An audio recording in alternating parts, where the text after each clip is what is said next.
আপনারা এখানে দেখতে পাচ্ছেন যে ৩৩,৯০০ প্লে হয়েছে।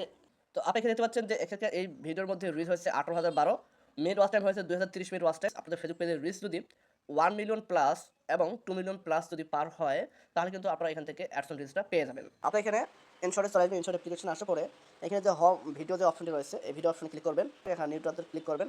সো ক্লিক করার পরে আপনাদের যে ভিডিওটা রয়েছে, সেই ভিডিওটা এখানে সিলেক্ট করবেন। একটা ভিডিও সিলেক্ট করলাম। সো ভিডিওটা সিলেক্ট করার পরে আপনারা এখানে যে ক্যানভাস অপশন দেখতে পাচ্ছেন, এই ক্যানভাসে আপনারা ক্লিক করবেন। আপনাদের এখানে যে রেশিওটা রয়েছে 9:16, এটা হচ্ছে রিলস ভিডিও, আপনার ইনস্টাগ্রাম ভিডিও, এখানে ফিল্টারে।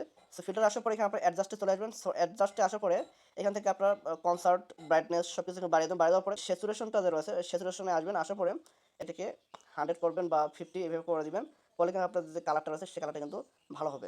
এরপরে আপনার এখানে যে ভলিউমটা রয়েছে, সেই ভলিউম চলে আসবে। আপনি এটাকে সব মাইনাস করে দিবেন, এখানে টিক চিহ্ন করে দিবেন। আর আপনার যে আপনাদের স্পিডটা রয়েছে, এখান থেকে যেহেতু আপনার এটা ভিডিওটা ভয়েস ওভার করবেন, সেজন্য এটা আপনার যত পারেন আপনার শর্ট করার তত শর্ট করবেন। এখানে যে রোটেট একটা অপশন রয়েছে, সেই রোটেটে ক্লিক করবেন। সো রোটেটে ক্লিক করলে এখানে আপনার যে ফ্লিপটা রয়েছে, সেই ফ্লিপগুলোতে ক্লিক করলে কিন্তু আপনাদের ভিডিওটা আগে সোজা থাকবে। সো ফ্লিপ করলে ভিডিওটা উল্টো হয়ে যাবে। এখানে যে টেক্সটটা রয়েছে, সেই টেক্সট আপনারা এখানে অ্যাড করবেন। এবার আপনারা এখানে ভয়েস ওভার অ্যাড করবেন। সো ভয়েস ওভার অ্যাড করার জন্য আপনারা এখানে মিউজিকে চলে আসবেন। আপনাদের যদি রেকর্ড করা কোনো মিউজিক থেকে থাকে, তাহলে কিন্তু আপনারা এখান থেকে মিউজিকে ক্লিক করে আপনাদের যে ফাইলে রয়েছে, ফাইল থেকে নিতে পারেন, অথবা সরাসরি আপনারা কিন্তু এখানে রেকর্ডে ক্লিক করবেন।